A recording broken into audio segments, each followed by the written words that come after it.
عباد الله أوصيكم ونفسي بتقوى الله تعالى وشكره على نعم الكثيرة التي لا تعد ولا تحصى.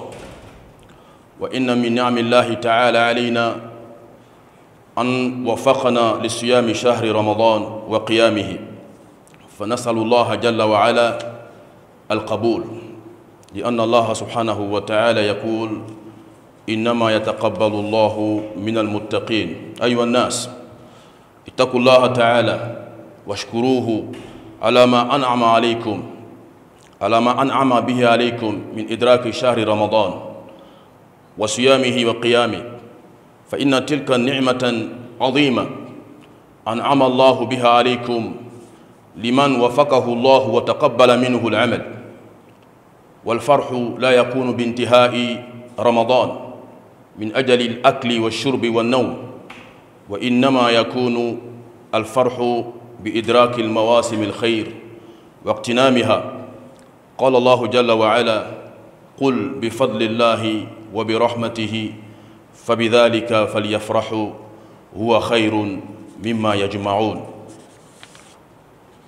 Au nom d'Allah, clément et miséricordieux, toutes les louanges sont à Allah, le maître des mondes. Nous le louons de nous avoir comblés donc de ses bienfaits et de nous avoir permis de compléter le mois béni de Ramadan. Je témoigne qu'aucune divinité n'est digne d'être adorée dans la vérité sauf Allah, unique sans associé. Et je témoigne que Mohammed sallallahu alayhi wa sallam est son serviteur et son messager, l'imam des pieux, le meilleur des gens sans exception.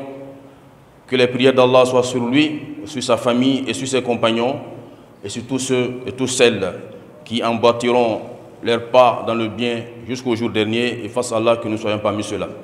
Alors, serviteurs d'Allah, je vous enjoins ainsi que moi-même à craindre Allah subhanahu wa ta'ala et surtout à le remercier abondamment, d'un remerciement qui n'a pas de limite, du fait que Allah nous ait permis d'atteindre le mois de Ramadan, de jeûner le mois de Ramadan, de prier le mois de Ramadan, jusqu'à ce que nous clôturions donc le mois avec donc le Eid, donc Al-Fitr. Nous demandons à Allah subhanahu wa ta'ala d'accepter nos actions pendant le mois de Ramadan, qu'Allah nous exauce et qu'il nous accorde beaucoup de Ramadan et qu'il ne rende pas vaines nos œuvres. Allah dit dans le Coran: Innama yataqabbalu Allahu minal muttaqin. Allah n'accepte que les œuvres des personnes qui sont pieuses. Allah accepte que des pieux. Nous demandons à Allah subhanahu wa ta'ala d'accepter nos actions. Alors, chers fidèles musulmans, chers frères et chères sœurs, il est important que nous remercions Allah pour la grâce qu'il nous a faite, du fait que nous avons pu traverser le mois de Ramadan. Nous devons être heureux pour cette grâce-là. Et la joie que nous avons, ce n'est pas la joie de pouvoir donc retrouver la nourriture et la boisson. Ce n'est pas la joie de pouvoir donc dormir après Ramadan. Non, le musulman ne doit pas se réjouir de la fin du mois de Ramadan parce qu'il aura l'occasion de manger tout le temps, il aura l'occasion donc de boire, il aura l'occasion donc de dormir comme il veut. Non. Il doit se réjouir. Pourquoi? Parce que Allah lui a permis d'atteindre le bien. Allah lui a permis d'atteindre un grand bien. C'est pour cela que le musulman doit se réjouir. Et c'est pour ça que Allah dit dans le Coran: Qul bi fadlillah wa bi rahmatihi fabidhalika falyafrahu wa khayru mimma yajma'un. Dit, c'est par la grâce d'Allah et sa miséricorde. C'est de cela que vous devez vous réjouir. C'est de sa grâce et sa miséricorde que vous devez vous réjouir. Vous devez vous réjouir de l'islam qu'il vous a accordé. Vous devez vous réjouir du Coran qu'il vous a donné. Vous devez vous réjouir du fait qu'il vous a permis d'atteindre le mois de Ramadan. Et donc vous devez donc le remercier pour cela. Et cette grâce-là, elle est plus grande que tout ce que vous pouvez donc emmagasiner. Donc nous devons donc remercier Allah subhanahu wa ta'ala qui nous a permis donc d'atteindre ce mois béni de Ramadan. Summa ayyuha al-ikhwatu wal akhawat, alayna an nuwassil al-amala ba'da Ramadan fi kulli al-awqat. قال الله جل وعلا لنبيه صلى الله عليه وسلم: واعبدوا ربك hatta yahtiyak al-yakin. Alors, chers frères et chères sœurs, Si nous avons pu donc atteindre le mois de Ramadan, jusqu'à terminer donc le mois, ce qui est important pour nous, pour montrer à Allah subhanahu wa ta'ala que nous avons effectivement profité donc de ce mois, nous devons continuer donc les bonnes actions après Ramadan. Nous devons continuer. On ne doit pas couper, on ne doit pas rompre la chaîne des bonnes actions après le mois de Ramadan. Il nous appartient donc de continuer, de poursuivre les bonnes actions. Car Allah a dit à son prophète dans le Coran, wa'budu rabbak hatta yatiyakal yaqin. Et adore ton Seigneur jusqu'à ce que tu viennes la certitude. Wa'budu rabbak hatta yatiyakal yaqin. Adore ton Seigneur jusqu'à ce que tu viennes la certitude. Aïe, wasil al-ibada ila al-maut. Ça veut dire que adore Allah jusqu'à ce que la mort te vienne. Donc la fin des œuvres du croyant, c'est à la mort. Et ce n'est pas à la fin d'un mois. Ce n'est pas à la fin donc, du mois de Ramadan que nous allons cesser d'œuvrer. On va continuer à le faire jusqu'à ce que la mort arrive. Donc l'œuvre du fils de Adam s'arrête, l'œuvre du musulman s'arrête lorsque la mort vient et non à la fin du mois de Ramadan. وهكذا كان صلى الله عليه وسلم كان مواصل للعبادة والعمل الصالح إلى الوفاة وهو صلى الله عليه وسلم جاد في العمل الصالح وفي فعل الطاعات والحث عليها حتى وفاه الأجل عمل بهذه الآية. Le prophète sallallahu alayhi wa sallam, qui est notre modèle, notre exemple, il nous a donc indiqué donc cela. Il a mis en pratique cela. Il a adoré Allah jusqu'à ce que la mort lui vienne. Jusqu'à ce que la maladie qu'il a emportée, le prophète sallallahu alayhi wa sallam avait toujours le souci d'adorer Allah subhanahu wa ta'ala. Il avait toujours le souci d'adorer Allah subhanahu wa ta'ala. Donc il a pratiqué ce verset qui veut dire adorer Allah jusqu'à ce que vous vienne la mort. Al-yaqin huna al-maut. Quand on dit la certitude ici, c'est la mort. La certitude, chers frères et sœurs, ce n'est pas un état où quand tu arrives à cet état-là, tu n'as plus besoin d'adorer Allah, comme certains le pensent. Et certains qui pensent que dans l'islam, il y a un degré, et quand tu arrives à ce degré-là, même si tu ne pries pas, ce n'est pas grave, ce n'est pas juste.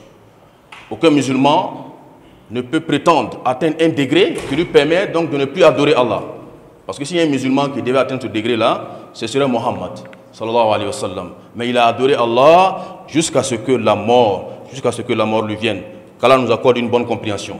فإنه لا يفرح بالعمر وبطول العمر من أجل الأكل والشرب والملاذات وإنما يفرح به للعمل الصالح الذي يقرب إلى الله سبحانه وتعالى.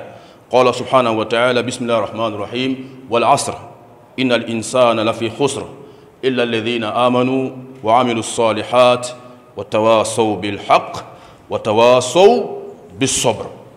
Donc le musulman, il se réjouit quand Allah lui accorde longue vie, il se réjouit de cela parce que le fait qu'il ait encore donc le temps, ça lui permet donc de faire des bonnes actions.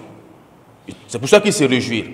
Donc le musulman ne se réjouit pas parce qu'il a une année de plus, simplement comme ça. Il se réjouit parce que Allah lui a permis d'œuvrer beaucoup en bien. Donc c'est pas comme pour le mécréant. Le mécréant, quand il a une année de plus, il fête son anniversaire, il est content parce qu'il a une année de plus. Le musulman, ce n'est pas comme ça qu'il doit faire. Quand il a une année de plus, il remercie Allah subhanahu wa ta'ala qui lui a accordé longue vie, qui lui permet donc de faire donc de bonnes actions. Le prophète sallallahu alayhi wa sallam dit dans le hadith, le meilleur des gens est celui qui a vécu longtemps et qui a eu de bonnes actions. Qui a vécu longtemps et qui a eu donc de bonnes actions. Allah subhanahu wa ta'ala nous dit dans le Coran, au nom d'Allah clément et miséricordieux, par le temps, l'homme est en perdition. Sauf ceux qui ont cru et qui ont accompli les bonnes actions, et qui s'enjoignent mutuellement la patience et qui s'enjoignent mutuellement la vérité. Donc c'est ceux-là qui sont sauvés de la perdition. C'est-à-dire ceux qui ont cru en Allah. Et après ceux-là, qui ont 4 caractéristiques. Qu'est-ce qu'ils font? Illa ladina amanu, sauf ceux qui ont cru. Wa amilu salihat, et qui font des bonnes actions. Les bonnes actions, c'est ce que nous faisons. Les prières, les jeûnes, les invocations, les sadaqat, etc. Wa tawasaw bil haqq, wa tawasaw bis sabr, et qui s'enjoignent mutuellement la vérité et qui s'enjoignent mutuellement la patience. Qu'Allah fasse que nous soyons parmi ces personnes-là.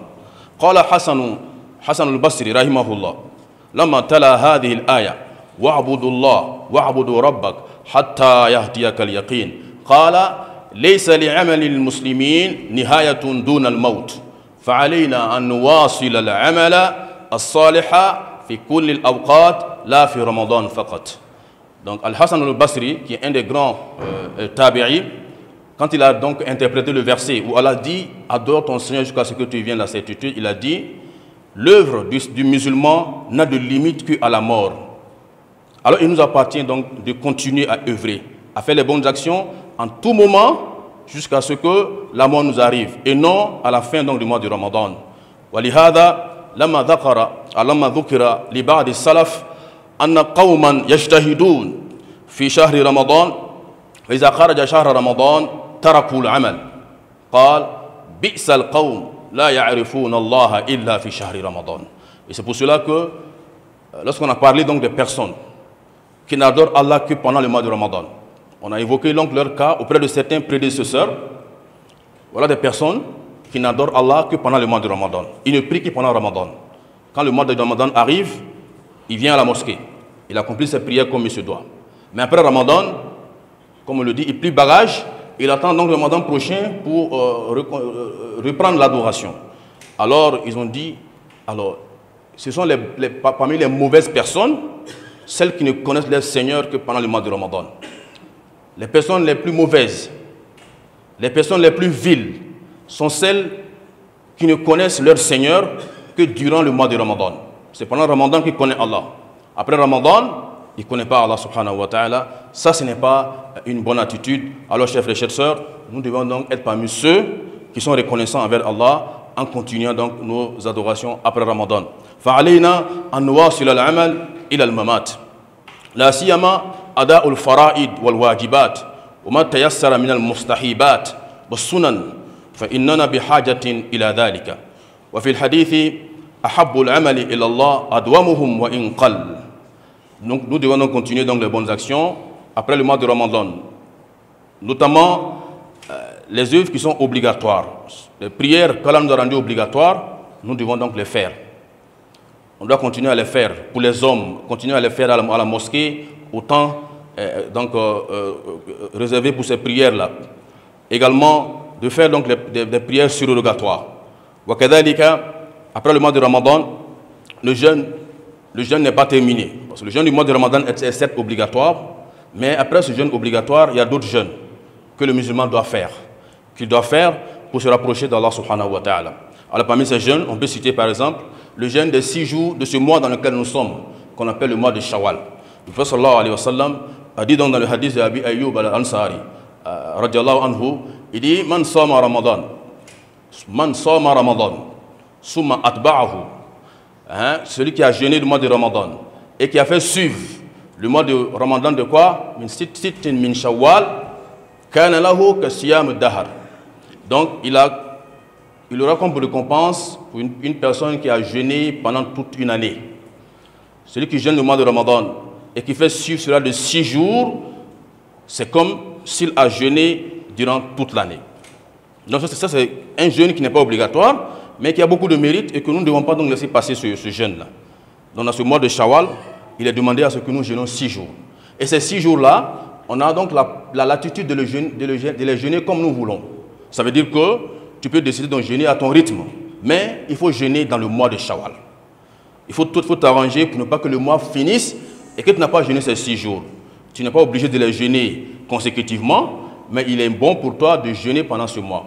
Et il est préférable de compléter le mois de Ramadan avant de jeûner ces 6 jours. Si tu avais donc des dettes du mois de Ramadan, il est préférable de compléter le mois de Ramadan avant de jeûner ces 6 jours. Mais il est tout à fait possible pour celui qui n'a pas pu compléter son mois de Ramadan, il lui est possible de jeûner ces 6 jours et de rattraper son mois de Ramadan avant le mois de Sha'ban prochain, Inch'Allah. Donc ce jeûne est très important et nous devons donc jeûner ce jeûne-là. À côté donc de cela, nous avons donc les jeûnes donc des lundis et des jeudis. Le prophète sallallahu alayhi wa sallam, il jeûnait les lundis et les jeudis. On lui a demandé pourquoi il jeûnait les lundis et les jeudis. Il dit que c'est ce jour-là qu'on expose les œuvres des fils de Adam à Allah subhanahu wa ta'ala. Et il aimerait bien sûr être en état de jeûne lorsque ces œuvres sont montrées à Allah subhanahu wa ta'ala. Nous avons donc le jeûne des 3 jours de chaque mois, qu'on appelle Ayyamul Bid, les jeûnes des jours blancs. D'accord? Ces jeûnes-là, sont également méritoires. Le prophète sallallahu alayhi wa sallam a recommandé donc de le faire. Il s'agit donc du 13e, 14e et 15e jour du mois lunaire. Donc c'est des jours où il est recommandé également de jeûner. Également, il y a d'autres jeûnes spécifiques qui arrivent, notamment le jeûne de Arafat, d'accord, qui est donc le 10 de Zulhijjah, qui est un jeûne qui est donc méritoire pour ceux qui ne sont pas au pèlerinage. On a également le jeûne de Ashura, d'accord, que nous devons faire, le jeûne de Arafat plutôt, qui est le 9 de Zulhijjah, le jeûne de Ashura, qui est le 10 donc de Muharram, que nous devons donc observer, et ces jeûnes-là, pour nous rapprocher d'Allah subhanahu wa ta'ala. Wa kadhalika, chers frères et chères sœurs, nous avons donc les prières que nous faisions, qu'on appelle le Qiyamul Layl. Le Qiyamul Layl, ce n'est pas seulement pendant Ramadan. Le prophète sallallahu alayhi wa sallam ne priait pas seulement que la nuit de Ramadan. Il priait également les autres nuits de l'année. Donc le musulman doit s'arranger également pendant la nuit à se lever pour accomplir des prières. Il ne faut pas attendre le mois de Ramadan prochain pour commencer à faire Qiyamul Layl ou bien Tarawih. Le Tarawih, c'est la prière donc de la nuit. Le prophète sallallahu alayhi wa sallam le faisait. Donc on ne doit pas donc abandonner donc ces pratiques-là après le mois béni de Ramadan. Surtout, chers frères et chères sœurs, qu'on ne soit pas parmi ceux qui n'accomplissent pas la prière du huître. La prière du huître. La prière du huître est une prière qui est très recommandée et qu'on doit faire pour clôturer donc nos prières donc, de la journée. D'accord? On doit donc terminer avec le huître. Qu'Allah subhanahu wa ta'ala nous accorde la force nécessaire de continuer les bonnes actions après donc le mois de Ramadan. Donc le prophète sallallahu alayhi wa sallam, qui était notre modèle, il a donc été donc quelqu'un qui était persévérant donc dans cela. Et il a dit dans un hadith authentique, Ahabbul amali ila Allah adwamuhum wa in qal. L'œuvre qui est la plus aimée d'Allah subhanahu wa ta'ala, c'est l'œuvre qu'on accomplit avec constance. C'est-à-dire que ce que tu fais constamment. C'est-à-dire que tu ne fais pas aujourd'hui, demain tu laisses, aujourd'hui tu commences, après demain tu abandonnes. Non. C'est l'œuvre que tu fais constamment. Chaque jour tu le fais. Wa in qalla, même si c'est petit. Même si c'est petit. Masalan, si tu as l'habitude de prier la nuit, même si c'est deux rakats, que tu fais la nuit et que tu clôtures avec une rakat de huître, c'est bien, c'est meilleur qu'une personne qui se lève aujourd'hui fait 10 rakats, demain elle ne prie pas, après demain elle fait 6 rakats, après elle fait 11 rakats. Non. Ce que Allah veut, c'est l'adoration que nous faisons avec constante. Tu fais doucement, doucement. Et tu continues jusqu'à ce que Allah subhanahu wa ta'ala puisse donc t'agréer, et c'est ce qui est le plus important, qu'Allah nous facilite donc cela.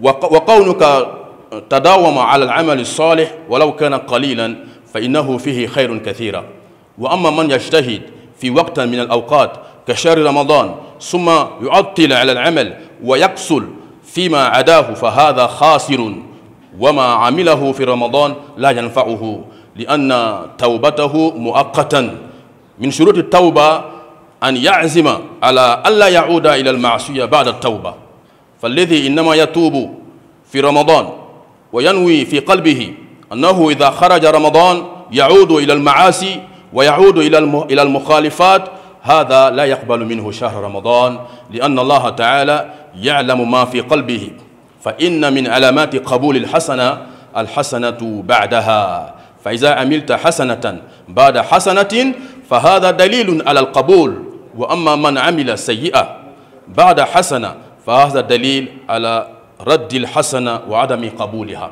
Donc, nous devons donc savoir que les œuvres que nous faisons après le mois de Ramadan, quand nous continuons donc les œuvres que nous faisons, c'est la preuve que ce que nous avons fait, ça a été accepté par Allah subhanahu wa ta'ala. On ne doit pas faire des efforts pendant Ramadan et puis après Ramadan, on laisse tomber.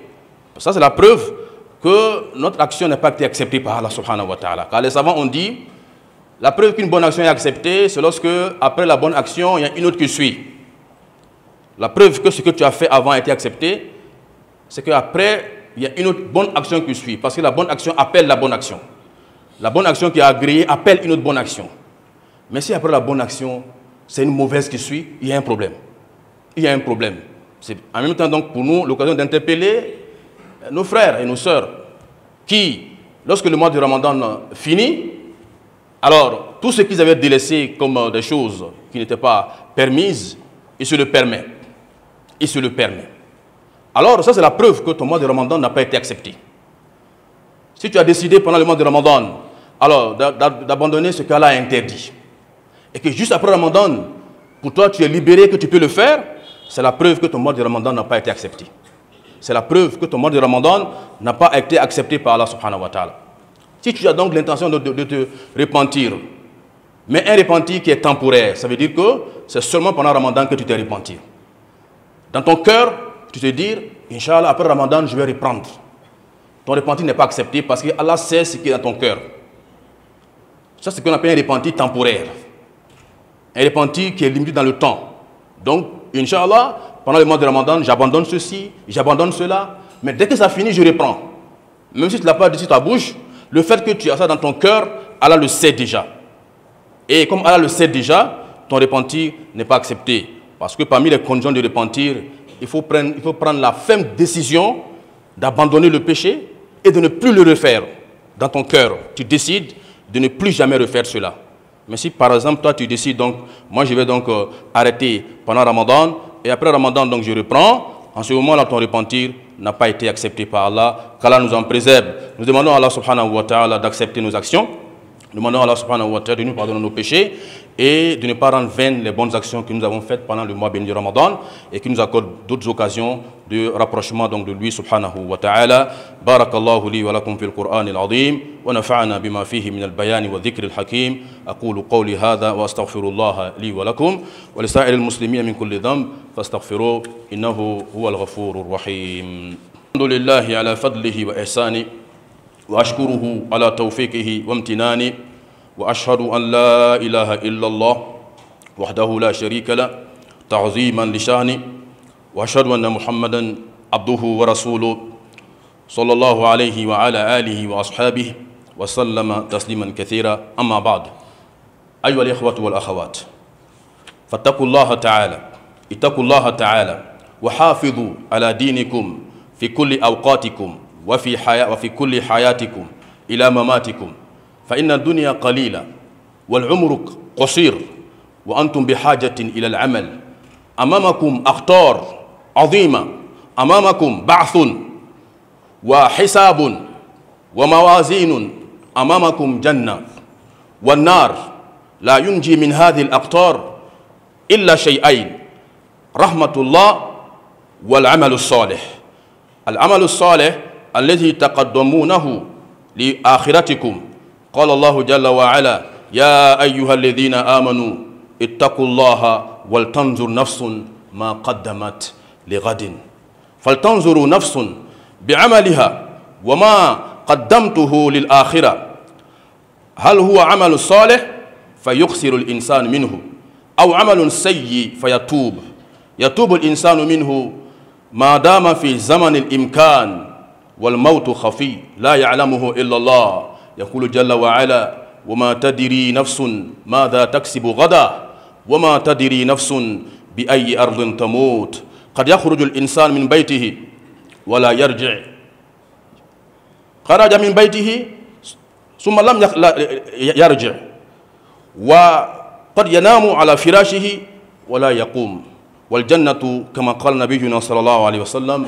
الجنة أقرب إلى أحدكم من شراك نعله والنار مثل ذلك كل منهما قريب منك إن حسنت فالجنة وإن أسأت فالنار أسأل الله جل وعلا العافية والتوفيق في جميع الأمور. Toutes les louanges sont à Allah, le maître des mondes, le détenteur de la grâce. Nous le remercions pour nous avoir guidés vers l'islam. Je témoigne qu'aucune divinité n'est digne d'être adorée dans la vérité sauf lui, unique sans associé. Et je témoigne que Muhammad sallallahu alayhi wa sallam est son serviteur et son messager. Et qu'Allah dépende sur lui ses prières et ses bénédictions, sur sa famille, ses compagnons et sur tous ceux qui les suivent dans le bien jusqu'au jour dernier, face à Allah que nous soyons parmi ceux-là. Alors, chers frères et chères sœurs, je vous appelle encore à craindre Allah subhanahu wa ta'ala, à donc obéir aux ordres d'Allah et de fuir et ses interdits, car la crainte d'Allah est la meilleure des provisions que nous puissions apporter pour donc le rendez-vous de l'au-delà, qu'Allah nous accorde sa crainte. Ensuite, chers frères et chères sœurs, je vous enjoins encore et encore à préserver vos acquis du mois du Ramadan. Préservons nos acquis. Parce qu'après le mois du Ramadan, nous avons eu beaucoup de choses. Mais il faut arriver maintenant à les préserver. Beaucoup de personnes, effectivement, pendant le mois de Ramadan, s'en sortent avec pas mal de bonnes actions. Malheureusement, après le mois de Ramadan, elles n'arrivent pas donc à préserver leurs acquis. Le diable, qui était enchaîné au début du mois de Ramadan, après le mois de Ramadan, quand il est libéré, eh bien, il veut donc prendre sa revanche. Il prend sa revanche en faisant quoi? En gâtant les bonnes actions que nous avons eu à faire. Donc chacun de nous doit faire beaucoup attention de préserver ces bonnes actions. Pourquoi, chers frères et sœurs? Parce que ces bonnes actions, nous avons besoin de ces bonnes actions Yawm al-Qiyamah. Parce que devant nous, chers frères et sœurs, il y a beaucoup d'étapes qui nous restent à franchir. La vie de Dunya n'est qu'un lieu de passage. La vie de Dunya est courte. Et nous, notre vie est courte. Et nous avons besoin de ces bonnes actions au jour dernier. Parce que devant nous, chers frères et sœurs, il y a plein d'étapes encore qui nous restent à franchir. Parmi ces étapes, chers frères et sœurs, il y a la mort. Il y a la mort qui nous attend. Nous allons tous mourir. Kullu nafsin da'iqatul maut. Personne ne peut fuir donc de cela. Wa kadhalika, après la mort, il y a la résurrection qui nous attend. Après la résurrection, il y a le jugement qui nous attend. Et pendant le jugement, il y a donc la pesée des actions qui nous attend, chers frères et sœurs. Et après tout cela, il y a soit le paradis ou bien l'enfer qui nous attend, qu'Allah nous accorde le paradis et qui nous préserve de l'enfer. Alors sachons, chers frères et sœurs, que rien ne peut nous préserver de l'enfer si ce n'est que d'abord la miséricorde d'Allah, subhanahu wa ta'ala, et ensuite la foi et les bonnes actions que nous avons prises dans le dunya. Donc nos bonnes actions sont notre capital, le jour de la résurrection. Donc on ne doit pas donc s'amuser à avoir donc des bonnes actions pendant Ramadan et puis à les bafouer facilement, soit avec des paroles ou bien avec des comportements. En ce moment, le jour de la résurrection, on sera parmi les perdants, qu'Allah nous en préserve. Allah dit dans le Coran, « Oh, vous qui portez la foi, craignez Allah, wal tanzur nafsun ma qaddamat li ghadin. » Et que chaque âme regarde ce qu'elle a dévancé pour demain. Demain, là, c'est quoi? C'est le jour de la résurrection. Qu'est-ce que tu as avancé pour ta vraie vie? Parce que la vraie vie, c'est la vie après donc la mort. La vraie vie, c'est la vie après la mort. Qu'est-ce que tu as préparé pour cette vie-là? Donc, nous devons donc chercher donc à conserver nos actions, nos acquis pendant le mois béni donc de Ramadan. Alors, qu'est-ce que nous allons faire? Non seulement nous allons nous éloigner de ce qu'Allah a interdit, mais nous allons continuer à faire donc les bonnes actions. Et nous allons donc nous repentir d'un repentir sincère, pour que Allah subhanahu wa ta'ala nous pardonne. Car si le repentir n'est pas sincère, il ne sera pas accepté par Allah subhanahu wa ta'ala. La mort est à nos trousses. La mort est à nos trousses et chacun de nous va partir un jour. Allah dit subhanahu wa ta'ala, innal mawta alladhi tafirruna minhu fa innahu mulaqikum. La mort que vous fuyez va vous rencontrer. Il n'a pas dit la mort que vous fuyez va vous rattraper. La mort ne fuit pas derrière quelqu'un. La mort t'attend. Et quand tu arrives où la mort doit te prendre, elle te prend. Donc tu ne peux pas fuir la mort. Mais si tu ne peux pas fuir quelque chose, qu'est-ce que tu dois faire? Il faut t'apprêter. Il faut t'apprêter pour cette chose-là. Et comment s'apprêter pour cette chose-là? C'est la foi et les bonnes actions. Et la foi et les bonnes actions, ce n'est pas seulement pendant Ramadan. Ce n'est pas seulement pendant Ramadan qu'on accomplit la prière. Ce n'est pas seulement pendant le mois de Ramadan que nous jeûnons. Ce n'est pas pendant le mois de Ramadan seulement qu'on fait la sadaqat. Ce n'est pas pendant le mois de Ramadan seulement qu'on doit être généreux. Nous devons être généreux dans Ramadan et en dehors également du mois de Ramadan. Qu'Allah nous facilite cela. Alors, chers frères et chers sœurs, le prophète sallallahu alayhi wa sallam nous enseigne que le paradis est proche de nous, est plus proche de nous que les lacets de nos sandales. Al-jannatu aqrabu ila ahadikum min shiraki na'lihi wan naru mithlu dhalik. Le paradis est plus proche de vous que les lacets de vos sandales et également l'enfer, le feu est aussi plus proche de vous que les lacets de vos sandales. Ça veut dire quoi, chers frères et chers sœurs? Ça veut dire que ce qui nous sépare du paradis seulement, c'est la mort. Ou ce qui nous sépare donc de l'enfer, c'est la mort. Ne pensons pas que c'est loin, c'est proche. Donc, il ne faut pas donc reporter ton repentir au Ramadan prochain. Il ne faut pas dire Ramadan prochain, je vais me repentir. Parce que d'ici le Ramadan prochain, tu ne sais pas si tu seras encore là. Donc, c'est mieux que tu te repentisses maintenant et ne pas donc reporter ton repentir au Ramadan prochain qui risque de ne pas te trouver si Allah l'a décrété, qu'Allah nous pardonne, qu'Allah nous accorde les mérites du mois de Ramadan, qu'Allah subhanahu wa ta'ala nous aide à préserver les acquis que nous avons pendant le mois de Ramadan, qui ne rend pas vaines nos actions et qui nous accorde une belle part ici-bas et dans l'au-delà et qui ne nous égare pas après, qui nous a guidés. Summa alamu ya ibadallah, anna khayra al-hadith kitabullah wa khayra al-hadi hadi Muhammadin sallallahu alayhi wa sallam وشر الأمور محدثاتها وكل بدعة ضلالة وعليكم بالجماعة فإن يد الله على الجماعة ومن شذ في النار إن الله وملائكته يصلون على النبي يا أيها الذين آمنوا صلوا عليه وسلموا تسليما اللهم صل وسلم على عبدك ورسولك نبينا محمد وارض اللهم عن خلفائه الراشدين الأئمة المهديين أبي بكر وعمر وعثمان وعلي وعن الصحابة أجمعين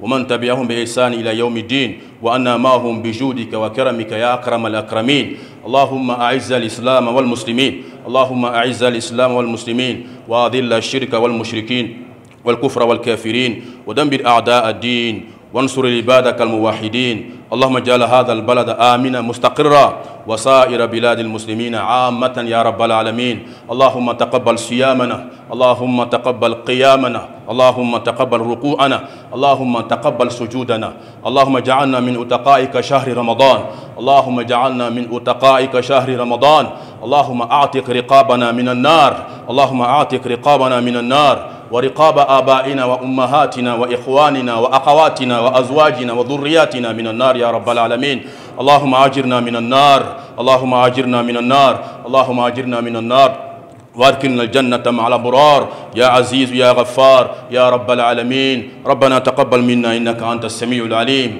وتب علينا إنك أنت التواب الرحيم واغفر لنا يا مولانا إنك أنت العزيز الحكيم ونجنا من الهم والغم والقرب العظيم وجل آخر كلامنا من الدنيا لا إله إلا الله محمد رسول الله وصلى الله وسلم وبارك على محمد وعلى آله وصحبه وسلم سبحان ربك رب العزة عما يصفون والسلام على المرسلين والحمد لله رب العالمين.